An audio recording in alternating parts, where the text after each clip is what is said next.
Pernah nggak sih Anda kepikiran gimana caranya sebuah cerita bisa kita pastikan kebenarannya, padahal ceritanya itu dari 1400 tahun yang lalu? Nah, hari ini kita akan coba bedah sebuah sistem verifikasi kuno yang jujur aja luar biasa canggih. Sistem yang dirancang persis untuk menjawab pertanyaan itu. Dan ini bukan sekedar pertanyaan akademis loh. Coba deh bayangin, buat para ulama zaman dulu, ini tuh masalah yang sangat krusial.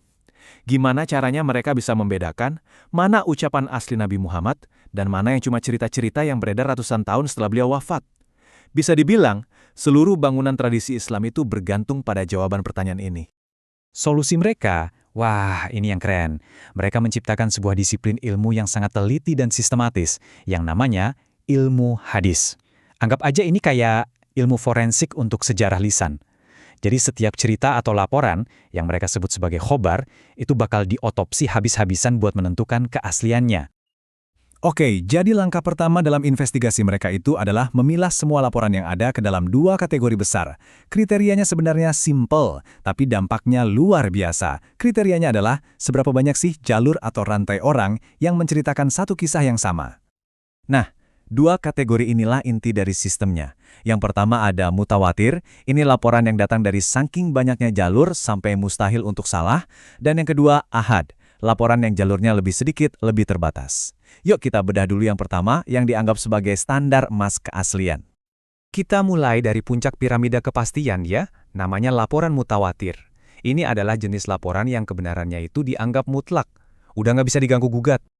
Biar gampang, bayangin aja Anda lagi nonton bola di stadion. Tiba-tiba, ribuan orang dari berbagai tribun yang nggak saling kenal, nggak janjian, semuanya barengan teriak, "Gol!" Anda pasti langsung percaya 100% kan kalau ada gol? Nggak mungkin ribuan orang itu bohong barengan. Nah, kira-kira itulah prinsip di balik mutawatir. Tapi tunggu dulu. Buat mencapai standar emas ini, syaratnya ketat banget. Jumlah perawinya harus banyak di setiap generasi, bukan cuma di awal doang. Terus secara logika, harus mustahil mereka semua yang dari beda tempat, beda suku, beda waktu, bisa janjian buat bohong. Dan yang paling penting, laporan mereka harus berdasarkan apa yang mereka lihat atau dengar langsung, jadi bukan opini atau hasil mikir-mikir. Kalau semua syarat tadi terpenuhi, hasilnya adalah sesuatu yang mereka sebut ilmu daruri atau pengetahuan pasti. Ini tuh levelnya sama kayak kita melihat sesuatu dengan mata kepala kita sendiri. Kita udah nggak perlu nanya lagi, siapa aja sih yang laporin, orangnya bisa dipercaya nggak? Kebenarannya udah terbukti dengan sendirinya. Dan disinilah sistemnya jadi makin detail. Ternyata kepastian massal ini bisa muncul dalam dua bentuk. Ada yang redaksinya, kata per katanya itu sama persis di semua jalur, ada juga yang kalimatnya beda-beda, tapi inti maknanya sama persis. Nah, ini contoh yang klasik. Hadis yang sangat terkenal ini diriwayatkan oleh lebih dari 70 sahabat dengan susunan kata yang plek-ketiplek sama. Dan jumlah itu terus nambah di generasi-generasi setelahnya.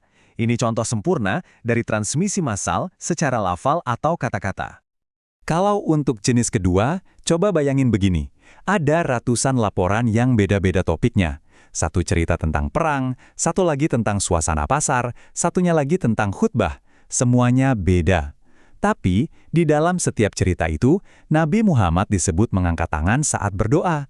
Jadi, meskipun nggak ada satu laporan khusus tentang mengangkat tangan, perbuatan itu sendiri terkonfirmasi secara massal dari berbagai kejadian. Keren kan? Oke, itu tadi kategori yang paling langka dan paling pasti. Sekarang, kita pindah ke kategori yang jauh lebih umum yang mencakup sebagian besar laporan yang ada. Namanya khobar al-ahad. Kalau tadi laporan mutawatir itu ibarat gemuruh suara satu stadion, nah laporan ahad ini lebih mirip kayak kesaksian satu orang di pengadilan. Kesaksiannya itu penting banget, berharga tapi dia nggak bisa berdiri sendiri. Dia butuh investigasi, butuh pemeriksaan silang yang super mendalam. Hasil dari laporan jenis ini adalah ilmu nadhari atau pengetahuan teoretis. Maksudnya, laporan ini nggak bisa langsung kita telan mentah-mentah. Dia baru sebatas petunjuk awal. Nah, disinilah kerjaan detektif yang sesungguhnya dimulai.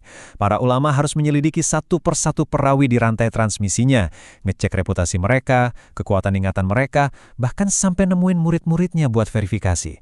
Mereka cari kemungkinan cacat sekecil apapun. Jadi setelah kita paham dua kategori utama ini, yuk kita lihat perbandingannya. Sebenarnya seberapa banyak sih laporan yang masuk ke masing-masing kategori? Jawabannya, mungkin bakal bikin Anda kaget. Coba deh lihat perbedaannya. Laporan mutawatir yang super pasti, itu ternyata jumlahnya sedikit banget. Kecil sekali porsinya. Justru sebagian besar warisan hadis, hampir semuanya, itu masuk kategori ahad. Nah, dari sini kita jadi paham, kenapa ilmu kritik hadis itu jadi sangat-sangat penting. Tanpa investigasi yang teliti ke lautan laporan ahad ini, bisa-bisa sebagian besar ajaran jadi, ya, diragukan. Saking telitinya, para ulama ini bahkan mendedikasikan seluruh hidup mereka buat nyusun kitab-kitab tebal yang isinya cuma satu, mengidentifikasi dan mengumpulkan laporan-laporan mutawatir yang langka itu. Tujuannya? Supaya nggak ada keraguan sedikit pun tentang pilar-pilar paling dasar dari tradisi mereka. Luar biasa. Pada akhirnya, pencarian kebenaran yang usianya sudah 1400 tahun ini ngasih kita sebuah kerangka berpikir yang sangat kuat tentang kepastian. Sebuah sistem yang memilah informasi berdasarkan kekuatan sumber dan transmisinya. Dan ini meninggalkan kita dengan sebuah pertanyaan untuk zaman kita sekarang yang banjir informasi, bagaimana cara Anda menilai informasi yang Anda terima setiap hari?